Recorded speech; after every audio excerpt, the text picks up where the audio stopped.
My name is Natalia. I'm head of nutrition initiative at GSMA, that is a combination of agriculture and health services program. For the last 5.5 years, I've been working on rural products and services with MNOs. And in GSMA, we share the view that there is enormous potential for mobile operators in rural areas in developing countries, considering that we have hit the ceiling and there is quite a certain level of penetration in developed markets, and there is one last segment which is still untapped, which is rural, and mobile operators can still get together, innovate, and offer relevant products and services. There are two problems though. I have seen that mobile operators do not know how to develop products and services anymore. And that happened because they started outsourcing everything because things were going so great for them. So now, even if we try to reverse this trend, we have to really rethink our approach to strategic partnerships, how we work with vendors, how we work with customers. And the second problem is that operators do not understand rural segment at all. And again, it's the last untapped opportunity. So we wanted to get the session and get the speakers to address those two main questions. And I'm delighted to have a fantastic lineup of speakers from Frog, Telenor Pakistan, from Airtel Malawi, Vodafone Group, and SIGA. So we're going to address two main topics. The first hour will focus on value of design for innovation and what needs to happen within mobile operators and within mobile industry for us to be able to get to that next level, for the mobile operators to become digital services companies and not a utility pipeline. And the second panel will focus on mobile financial services for rural sector and what are the currently players doing in this area and what's the opportunity for collaboration for us. So we're going to start with a presentation from Frog Design. And we've been working with Frog for the last 1 year across 6 markets in Asia and Africa, have enormous amount of lessons, and we're delighted to launch today first design toolkit for the mobile agriculture, and Lilian will talk a little bit more about that. Thanks, Natalia. So most talks will ask you to put your phone away. I'm going to ask you to do the opposite. Could you all take your phone out for a very quick exercise? And for those with a smartphone, just put it on the phone mode. So imagine you've just subscribed to a mobile agriculture service, and you hear this instructions on the phone. And, okay, ready? So these are the instructions you hear on the phone. Please press 1 if you're female, and please press 2 if you're male. Okay, good. It seemed like I've been observing most people knew how to press the key on the phone. I'm assuming 1 if you're female and 2 if you're male. Okay, that's the exercise. Put your phone away. So we actually, through GSMA, Frog was very lucky to travel to 6 different countries, and we worked with 6 different mobile operators where we asked to understand farmer needs. And we asked these exact same questions that we asked you just now. Please press 1 if you're male and press 2 if you're female. And it seemed like a pretty simple instructions, but what we observed was something completely different. We saw a lot of farmers actually spoke back to the phone, saying 1, 2, thinking there'd be a person on the other side. We also saw some farmers thought it was like a top-up experience. They were waiting for an SMS to then text back. Or some just kept on listening, thinking that there would be more instructions for them. So something that seems quite simple in this room that everyone did without even thinking, we put it in a very different context. It could be very, very confusing. And why is that? Those of us who've met farmers know that they're extremely intelligent people. Why is it that they don't seem to be able to understand what we think are very simple instructions? And what we've seen time again and again is that operators always design at the headquarters. In fact, we've met a lot of these operators who are producing these products have never actually stepped into a farm or met any farmers. And so what ends up happening is that a lot of these mobile agriculture products are being designed for people like me and you, and not for farmers. And this gets especially dangerous when for farmers, because farmers are actually not very trusting people when it comes to advice on their farm. In one one single year, they have 2, at most 3 chances to make money from the harvest. And if they listen to the wrong advice in their business, the implication is that they won't be able to feed their family enough food for that whole season. And you can imagine if any of our annual salary relied on 2 investments a year, we would be really careful about whose advice we would listen to. And so, why wouldn't a farmer, just because they receive some pricing advice on their phone or weather advice, trust it? Why would they put their lives in any of this SMS's hands just because it came from somewhere that they don't even know? So the question is, how well have mobile agriculture services been doing so far? And we've been experimenting this for the last 10 years or so. And according to GSMA, they profiled some mobile agriculture services that were launched a few years ago. 25% of farmers actually would use mobile agriculture services more than once. So they don't really trust these services yet.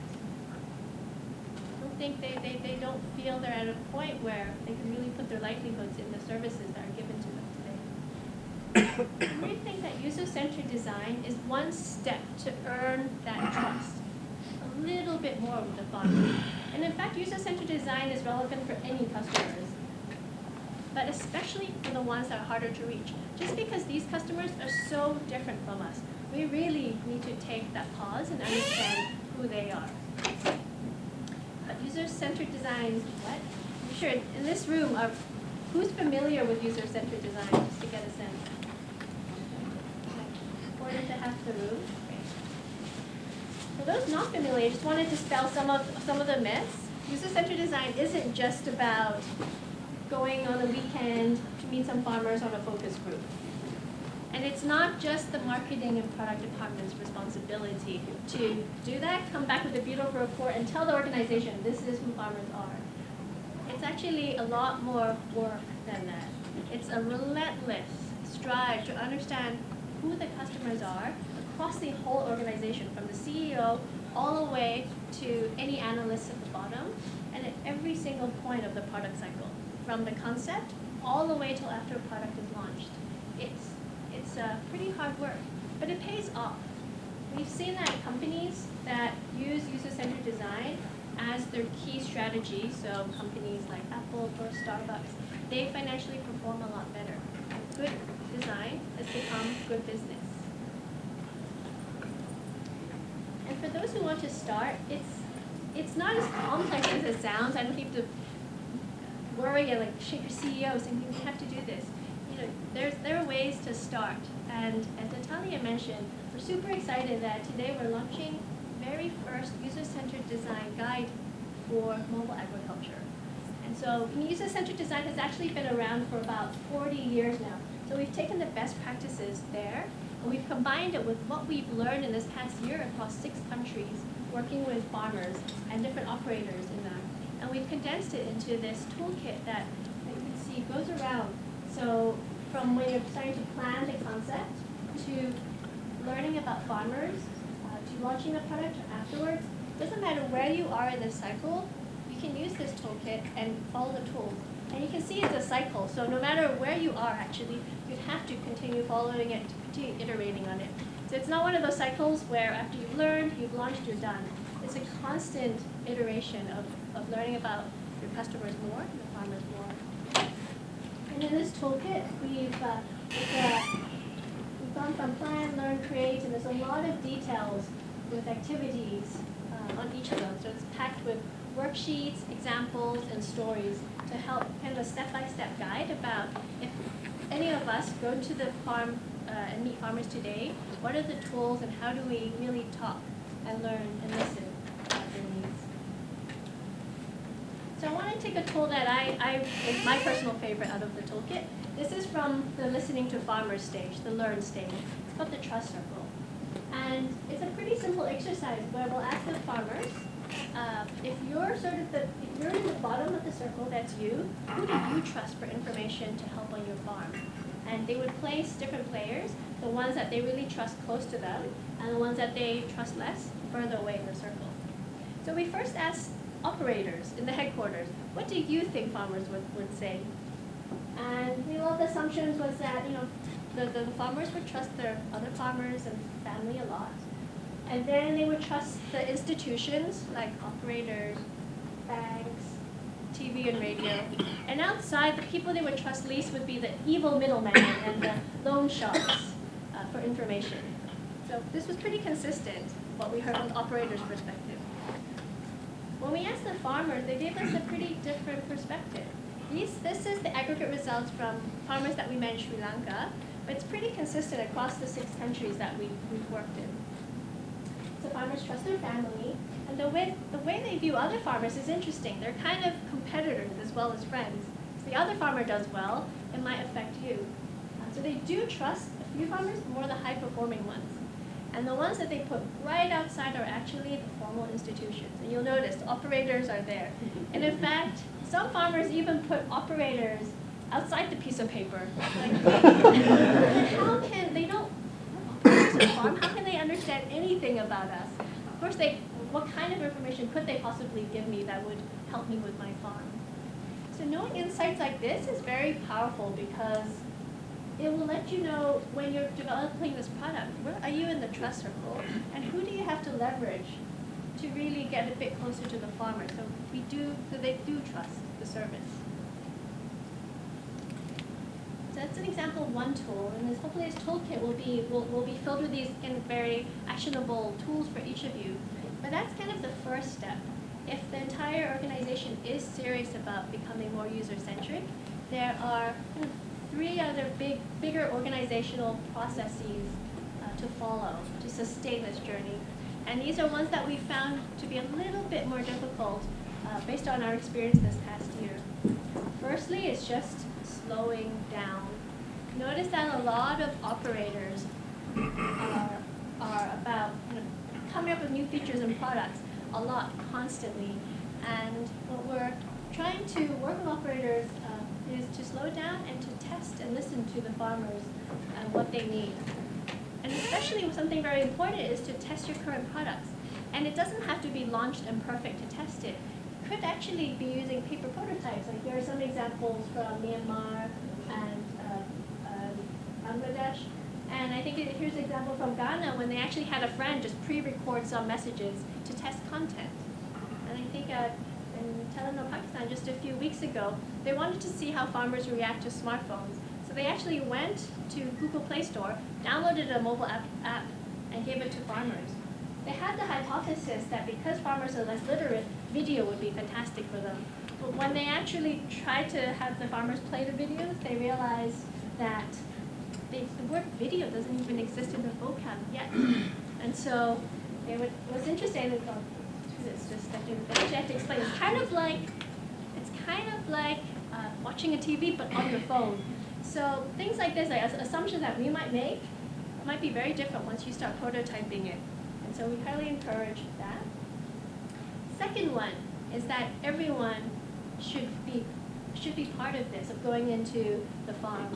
And so it's not just, as I mentioned, the product and marketing team, even the CEO or the tech vendors or content vendors should all join in.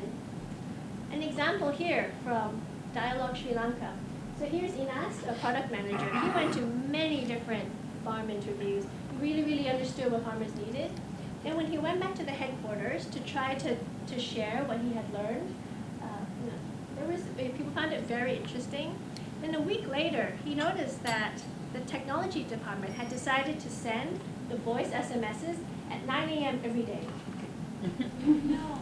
If any of you have been to a farm, you know that 9 a.m. is one of the busiest times for farmers.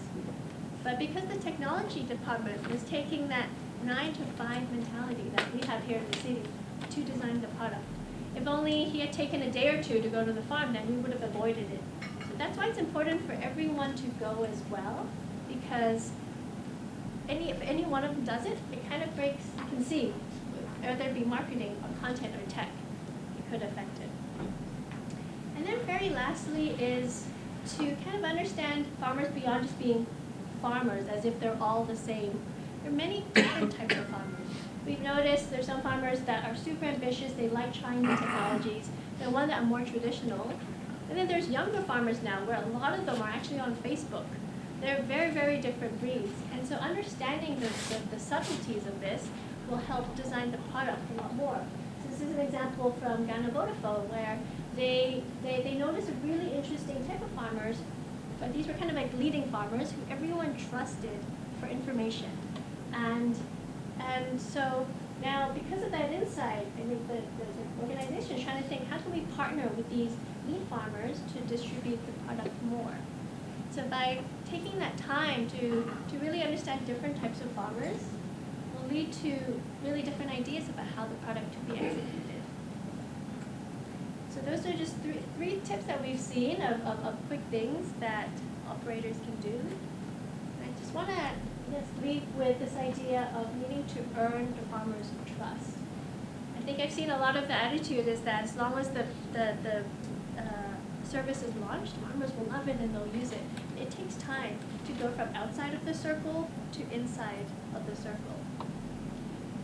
And so if you're interested in the toolkit, it can be actually downloaded right at the website. And the author here, actually, Roberta Tassi, is right here as well. And so if you have any questions on the toolkit, you can have a look. It's a pretty substantial, like over 100-page with nice hack stories and worksheets. Thanks, Lilian. And yeah, we also give away the USB sticks. So on your way out, you can take the USB stick and you have the soft version of the toolkit. I'm very excited to also welcome on the stage a representative from Telenor Pakistan, Fasahat Feroze, who is innovation partner. It's quite a unique position within mobile operator, and he will talk about how to streamline innovation and design within an organization. Yes. So, how many MNOs representatives in the room? Raise your hands. MNOs, so about 10, 15, 20%. Okay, so I'm going to present an MNO's perspective on human-centric design. So the first question is that why should an MNO care about human-centric design, design thinking, or design in general? Well, to answer this question, let's examine some facts. It's a fact that MNOs are not doing as well as they were doing a couple of years back. We are not capturing the value we are creating for the customers, well, not at least in the same proportion. It's also a fact that the feasibility frontier of our industry, defined by the perceived quality and cost, has been pushed and is being persistently pushed by the OTT players. They are creating more value at better quality and at lower cost. So the potential industry earning that we talk about in our industry is dropping because of this abundance of substitutes that are available to our customers. And a very strong reason that we see for this happening is that while the industry or the operators have been consistently focused on commercial feasibility and technical, commercial viability and technical feasibility, we have missed the human desirability part. And human-centric design is a very strong tool when we talk about human desirability part. Because they say that innovation lies at the intersection of commercial viability, technical feasibility, and human desirability. If the human desirability part is missing, there's no innovation. So why it is hard for the MNOs? It is hard for the MNOs to see the customer not as a spreadsheet unit, but as human, made of flesh and bones and that have feelings. It is hard for the customers to put in emotions and feelings into our machine-like processes, both governance and operational. Agreed? Yeah. And it is hard for the operators to accept new ideas. This person is probably an anthropologist or a sociologist or a history major. But this guy is surrounded by the usual suspects, the marketers and the engineers, and finance professionals. And it is hard to see that understanding human emotions, empathizing with humans, can be a messy process with a lot of iterations and mistakes.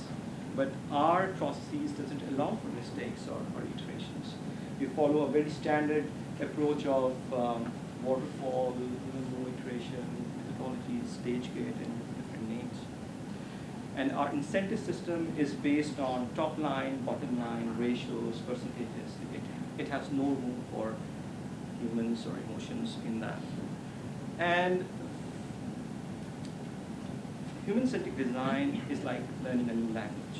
It has its own phonology, morphology, semantics, syntax, and learning a new language requires patience, time, and commitment, right? And when we operators do take such initiatives like human-centric design, we do it half-heartedly. We reserve it to usability testing or UX design, and that's a half-hearted approach to human-centric design. Well, I'm going to tell you what Telenor Pakistan did in this respect. We took a unique approach. First, our CEO said he's going to drive this agenda of change towards human-centric design, towards innovation. So he's part of the innovation team, the corporate innovation team that is spearheading this agenda. Then he assembled this team of entrepreneurs, which he called the guiding coalition for the organization. And then he also gave us space to test this idea or to do stuff differently. So we have a design room in Telenor Pakistan where we are using human-centric design as our default methodology for project management. And we saw that the colors began to change. You know, right now we are working at the grassroots level, mentoring and coaching young resources. We are also trying to gain trust of the middle management, the director and the managers there, which you can't do, the bureaucracy. You can't do anything in the organization unless you have their trust, so we are solving problem for them. This is a project that we are doing for understanding using human-centric design to understand the agents better, the retailers better, to whom we give millions of dollars of top-up every day. And lastly, we are also supporting, I say supporting because I have my colleagues here who are doing an excellent job on this fantastic project on Agri, along with Frog and GSMA, to help understand the rural segment better and create more value for them.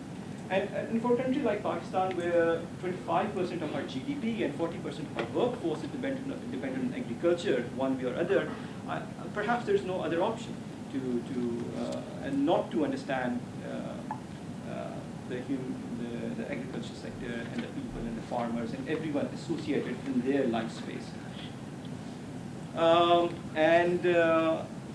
Lastly, let's embark on this journey of seeing customers as humans now that we have a new pair of eyes.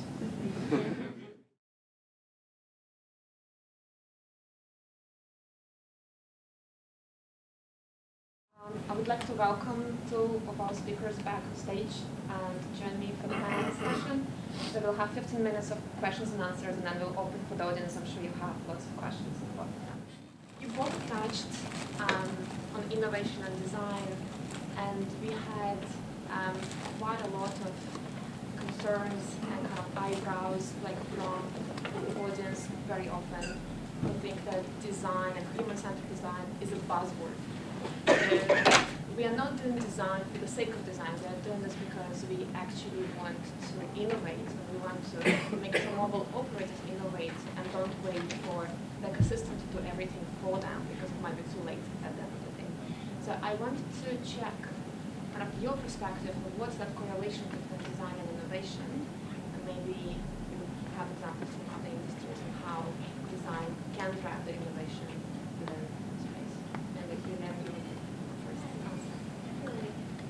When we look at our clients, there have been many industries that sort of have had to transform because there's lower costs and the internet's coming, like banking recently doing it. And now automobile, car is going through it. And I think now it's really the operators as well, all the OTTs coming in. And what we've been noticing what I've noticed in the past year is that operators often have to have really, really quick deadlines. They have to have a feature out. We always have to have 10 products come out. And I'm constantly trying to meet those deadlines. And because of that, there's really no space, I'm finding, for them to just stop and think and take a big risk. What exactly do our customers want today? And is what we're producing really what's right? It seems like there's no process yet for that. And so finding that a lot of the products that are being launched are very safe. Because what's important is that these products get launched and see whether they stick or not. And so the mentality is, okay, let's do something that's safe and not something that is innovative. Yeah, my take on this is that for survival in the future, share, the key word is mind share. Whoever will have on the mind share of the customer will be able to capture the most value out of this strategy.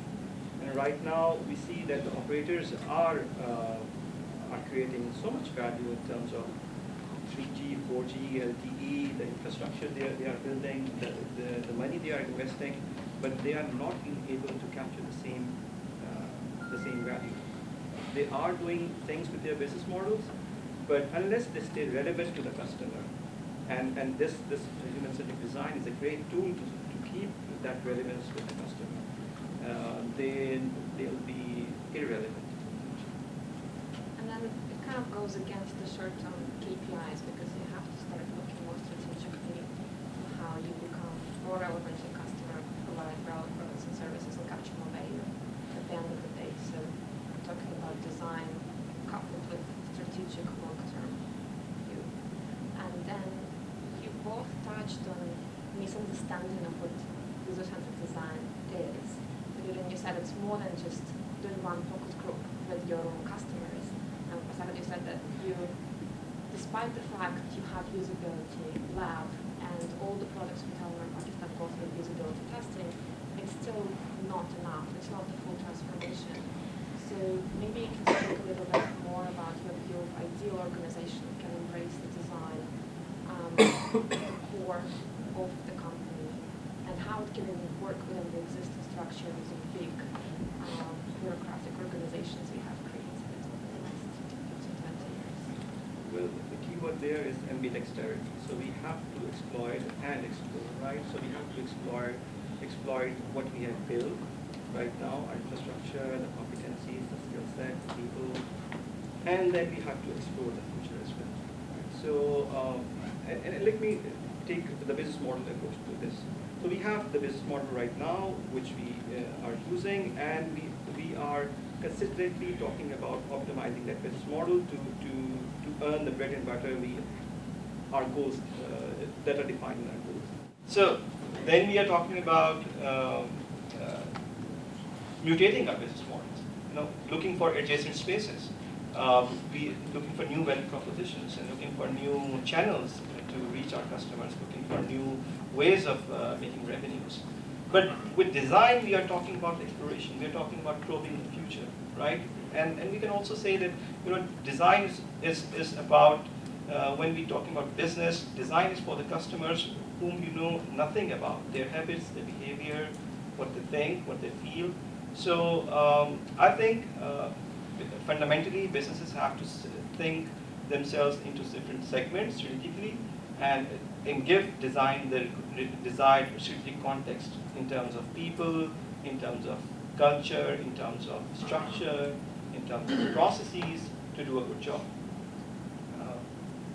Lilian, from your experience, I understand you've been across 6 projects, and I would assume you have some frustrations, so you might have seen what's working or what's not working within mobile operators, because very often we bring them great design ideas, but at some point they hit the roadblock.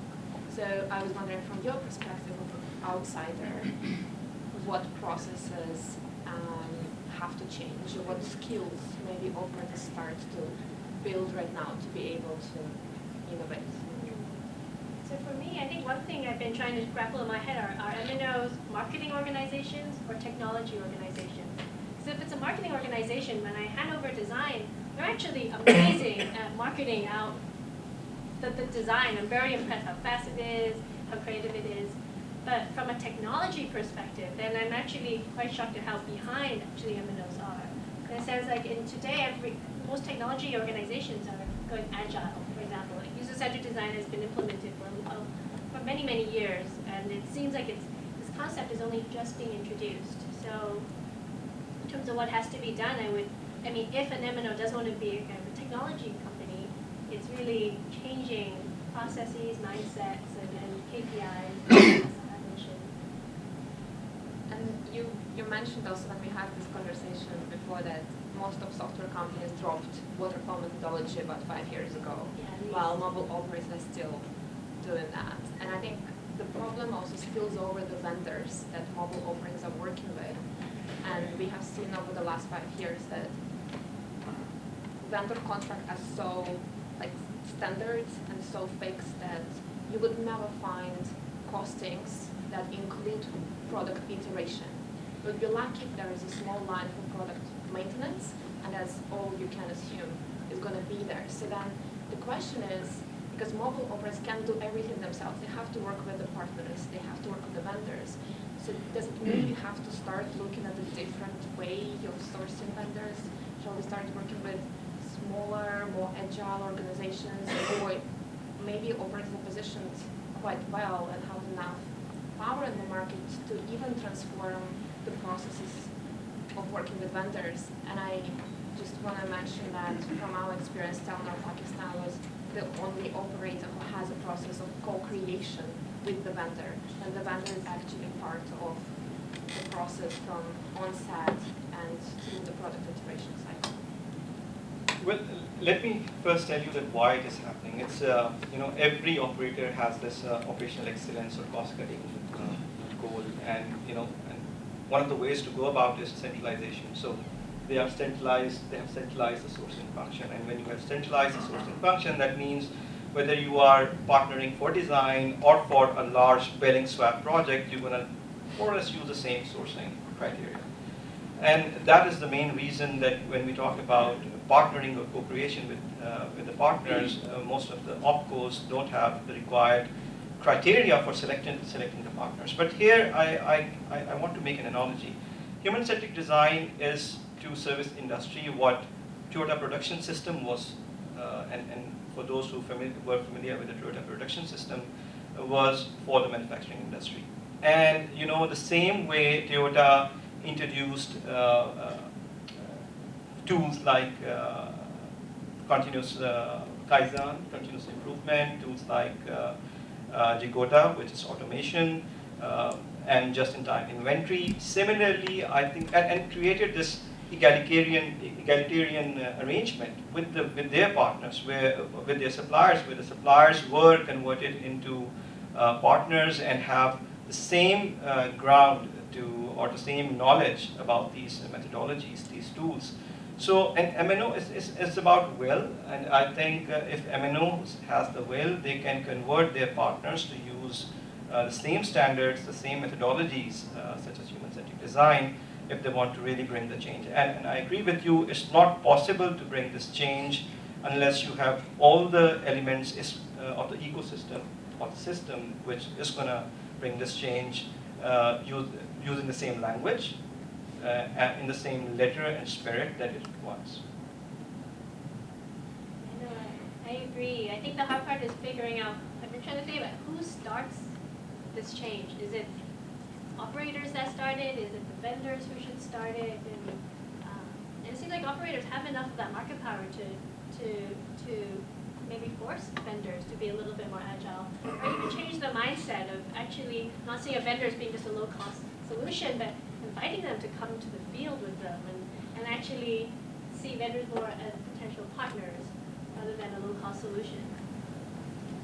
I want to touch a little bit more on the rural segment, and we have seen that for most operators there is like this black box with a label rural, and there is no further segmentation and no investment going into understanding those customers. So my question is it worth segmenting this further? I mean, why is it so hard for the mobile operators to actually get into understanding this core segment that they have to be looking at across developing countries?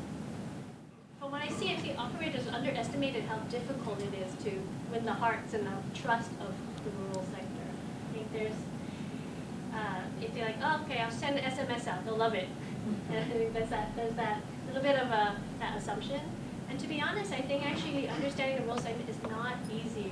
Like I spent a lot of time out in farms and rural segments, and to gain their trust, I eat what they eat, I live near where they live, and it means a big lifestyle change. And if operators are serious about it, it would mean your whole team doing that for a couple of days, and are operators really ready to do that? Because it seemed almost quite comfortable, I would say.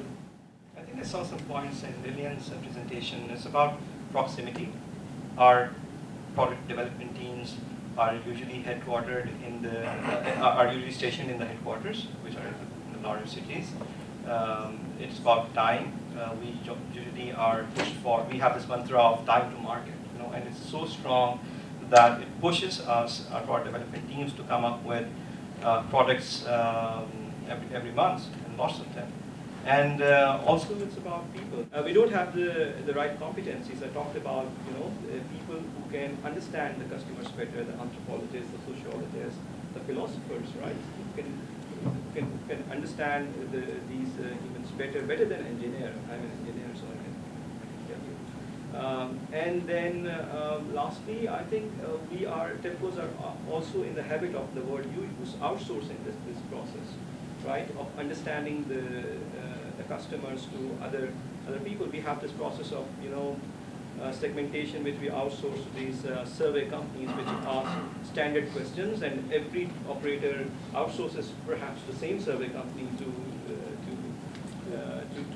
draw these maps of customers' values and behaviors and all that.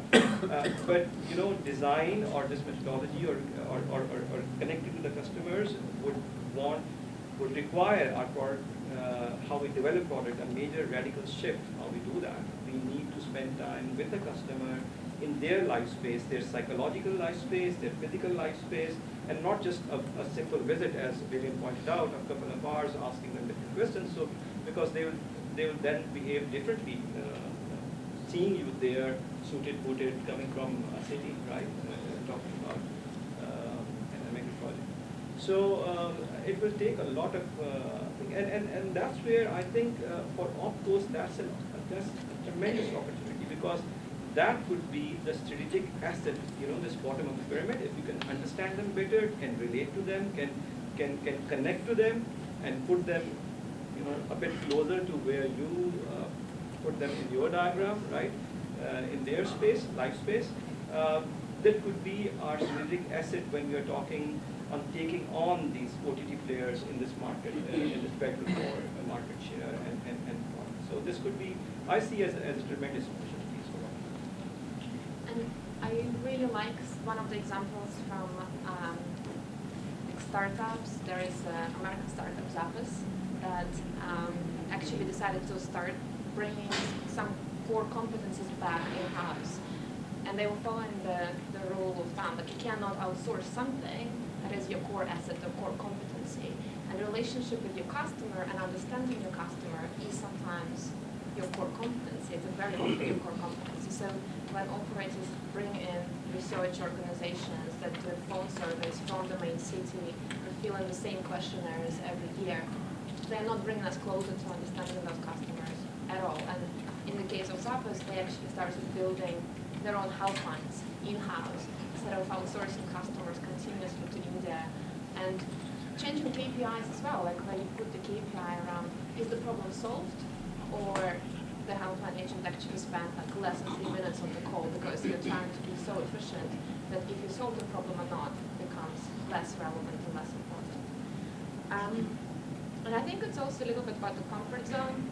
So from my experience, very often, and I think Lilian, you're also saying this, that even with the Frog team, even though it's like dynamic and young and like very diverse background, people still don't want to actually live in the rural village for that long. Not so many people would want to do it. And I find it even worse, like when you talk to African mobile operator who finally got, like the project manager who finally got a good job in an office and is very astute, like they would be the last people who would want to go to the field. Like it's really kind of a comfort zone situation, and we need to start getting out of the comfort zone to start innovating. I would like to open the floor for questions. So I'm a recent convert to user-centric design. I very much appreciated this session we had earlier this week, and I'm absolutely in line with you guys and what you're saying. I just have an ethical question. You go into somebody's home for 2 days, you eat their food, you sleep with them, they provide value to your organization, value that you're then going to use to sell them a product. How do you compensate? Do you compensate them for their time, for the value that they're providing to you? what do you do? Where do you draw the line between I'm doing you a favor because I'm designing a product that's right for you, and you're doing me an enormous favor because you're allowing me to save hundreds of hours of developer time by developing the right product at the right time? Yeah, I think it's a mindset change. So I'll be there not to gain insight and design a product for them. I'll be there to solve their problem in their context. So if we are there to, if we take the mantra of solving problems for them, then for me it's then not a problem anymore or an ethical challenge anymore. So and design is about getting together to solve common problems. Great, I think that's a good question. It's actually been a pretty big debate in the design community for a long time. Like, who are we to go to these people's homes and ask? But we usually do compensate, but it's with what? Sometimes financially, but sometimes them seeing us living there for a few months. You're like, we've gained their trust, and so we're actually sculpting a little bit of a friendship. So I mean, the alternative is if we don't ask them at all, and we design products for them. I mean, that alternative is not good for them either. But no, I think it is a. Quick one now. You presented that 25% of users are likely to come back. Like if you send messages to 100 people, 25 are likely to continue. I think that's a very big awakening call because it's a small number. Because out of 25, again, they perhaps dwindle. 12, 5, then there's none. This has happened because, particularly in agriculture. But that's what I think why the user-centric is important. But the key question is that I mean, not a question of just the app developer like Telenor, but the content, as we carry for content, but also what role can MNO come on board? Because it's not a cheap exercise, it's a very costly exercise. Because at the end of the day, perhaps we can appreciate the value of the user-centric and get out the data, but do the MNOs really appreciate that? I think that's a very critical thing. Because as long as they do not see the way we see it, I mean, it's going to be a heavy cost on us with very few returns coming out of it, which means that it may not really go far. So I just really want to see perhaps the response from the MNOs, what they think about the process of the human-centric approach, and I mean, what can they do to support the process? I think that's a critical thing. Particularly where we have revenue share models, most of the revenue goes to the MNOs. Yeah, I mean, it's quite a challenge. Thank you. Maybe before you guys start answering, I'll also put something in here. Like, we are not only talking about the usability. Again, that's the main point. It's not about usability and user experience when it comes to menu and the navigation. User-centric design should touch everything, especially when we talk about content services. It should really touch the core of the content service, which is content. And it also should touch on the experience of how users get to know about the service, who's educating them on the service, who's registering them, and how they are doing that. And there is an opportunity to explore the customer journey of interaction with the service from the very beginning till they unsubscribe, and what they're going to tell their friends about the experience. So it's really much more than just testing the navigation and number of keystrokes to get to certain content. But maybe you guys would. Yeah, right now I agree with you. Right now, we develop a product and spend millions on educating the customer, right? We can spend millions upfront educating ourselves about the customer and then make the project. So it's just the reversal of the process we take for product development, right? So and human-centric design, if we have to embrace this, will require the MNOs to have this, to make this change. Because, I might be creating myself, but, we develop something, and to make people adopt the product, we do ATL, BTL, all sort of campaigns, and start pushing, and keep on pushing the message for customers to adopt our product. We could have taken this route of human-centric design, going to them, talking to them upfront, asking them what they want, what problems they have, and is our product solving their problems or not, and helping our partners, like in your case, Gabby, out in this journey, and then perhaps if we take this route, the adoption will happen by itself. Yeah, I think just one point there is that user-centered design is not expensive. I think there's this perception as because you have to take time and listen to the customer, but actually by taking that time at first, listen to the customer, and then launching it, afterwards when you iterate on it, it's much cheaper.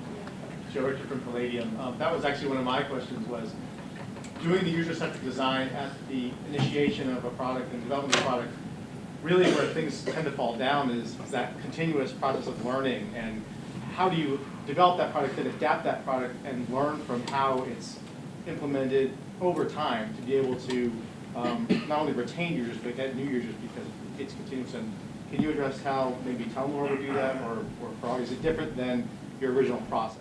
Right now, we most of the opcos are function organizations. They are hierarchical. They have these project teams which assemble, or cross-functional teams which assemble for projects, and then they go back to their function units.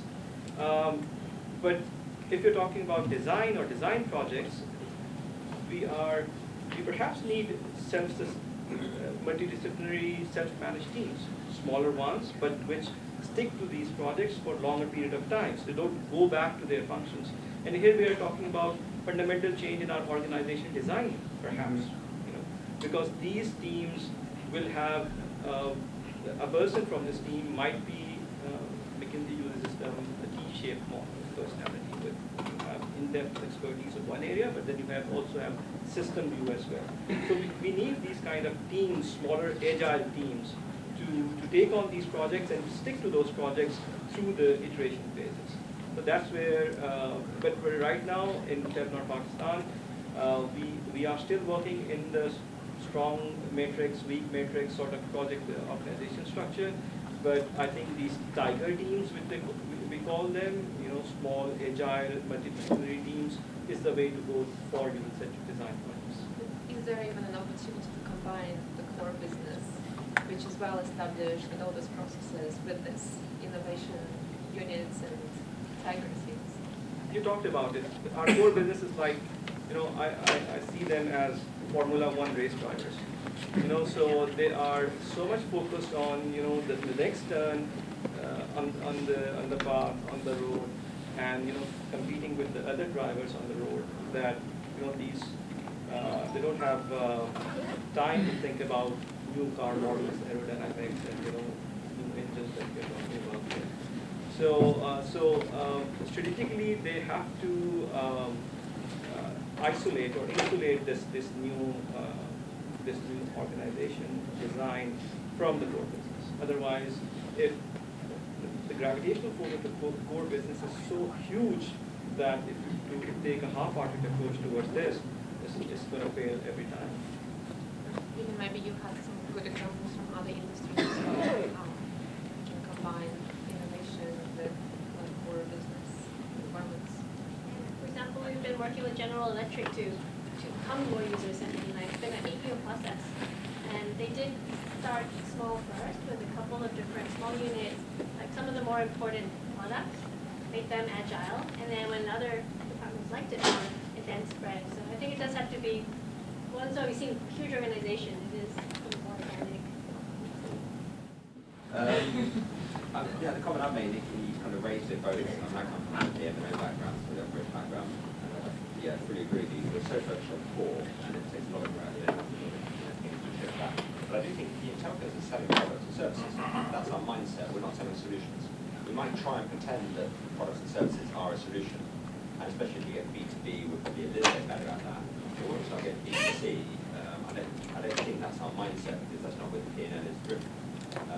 And I think it's been a very good thing earlier days on this event, is that we're talking about what is the ecosystem that the operator needs to work within. So those companies, whether they be very innovative small companies, whether they be design or user-centric companies, and how that ecosystem forms.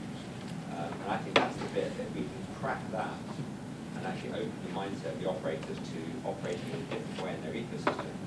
And I think we sort of, go back 5-10 years ago, we didn't get into content because it was too risky, we were too fat and too lazy. We didn't get into financial services for the same reason, 15 years ago. And it's something we've realised that, and then we lost the OTT space. Now we're sitting there going, you know, to investors, are we kind of pipes, or are we something more than that? What's the multiple? Is it a utility multiple, or is it a big multiple? And I personally, I don't think we can see operators really go to designing user-centric solutions for someone in agriculture in the field. I do see though them partnering with organisations that have the skills and the proximity to do that. So it's sort of more of a comment than a question, but I think we all understand the challenge of that. I think GSM has a role to do that, which is what you're doing. I agree with you, and that's the ego question. I mean, MNOs have a lot of ego, and why not? They have been so successful for so long. But then to understand that now the game has changed, and we are not a single entity anymore. We are part of an ecosystem, which is going to develop these solutions for the customer and connect the MNOs with the customer. So yes, I totally agree with you. But there is also like a fine line between just continuing to outsource and expect like a system to solve your problems and develop strategic partnerships where it might be exclusive partnerships that give you a competitive advantage. And maybe there is new types of vertical integration and working with the right providers out there. That's why there was a question about vendors. So, we can talk about partnerships, but like as long as it doesn't become another level of outsourcing. But I think, we feel that our vendors are trying to take our space because they want to manage the pipes and do maintenance and own the assets. And we feel that, the people we're partnered with, people would be Apple and so on, they want to reach into our space because they want to do soft sims that are going to, mean that people, buy the pipes. And that piece there is going to be difficult for us to sort of, work out. But we need somebody to, who's thinking about these business models, whether and iterating on these business models, right? And understanding what is our role in this role. Is there a role now? It almost feels like it's a big question. Yeah, maybe to add to that, also coming from an MNO, and I think we work very closely with Frog and Singtel, and we also had this innovation model with innovation teams. Launching content services, and what I've learned from it is actually it's much more the core. So the core is that we the distribution of our products and services, and I think there's a lot of room for innovation in that area. I felt that working on these content services, or maybe even agriculture, I don't feel that MNOs are particularly best positioned to do these kind of things. So we are used to big volume, big networks, big distribution. Working on these small content pieces is actually very tough for us. I think that's better left to the market, to startups, to entrepreneurs, or much better position to iterate, do this user-centric design, have room to go to the market and sit down with farmers for a couple of days. Because if I would leave 3-4 people for a couple of days out for several products, for several types of products, actually half my team would be away to learn, right? So we are the Formula 1 car, as you say, and we run. So I rather would see a lot more, that's where partnerships comes in. I would love to see more entrepreneurship, a lot more innovation from our partners in that field. And then we can come in with our strengths, which is the distribution, which is the above the line, and launch these products. So that's So there are lots of challenges there, and I think it's again like whether you draw the line of what is like not your space and what is your space. We're talking about rural becoming the potential new market for all sorts of services. It doesn't have to be content. And the next panel actually is about the financial services and understanding those customers, enable mobile operators to build on the key enablers. And it's not only distribution, but it's also financial transaction systems, right, and many others. So, are you had comments? Yeah, I think I would actually challenge some of that view, but maybe I'll wait to the panel to actually explain why I might challenge the assumption that MNO is marketing. One more question? It's not a question, but a comment responding to what was raised earlier on what you do for the communities.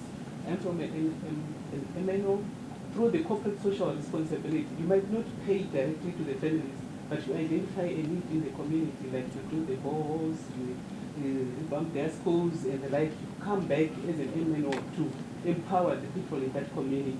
It's also, some of it is cultural. In our culture, if you visit someone, you go, you take something with you a bit, and so it will not be a burden on the particular community you'll be visiting. But you do a lot to support the boreholes, what they need as a community.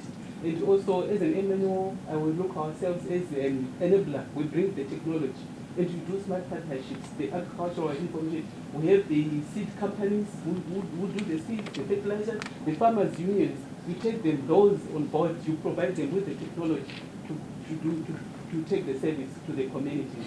That will cut the way so that we don't have our teams out in the communities for 4 days or whatever. One last comment? Yeah, no, quick question. So question for Fasahat. So you mentioned that your CEO is part of the innovation team, not the other operators in the room. Or I don't think there's any CEOs in this room today.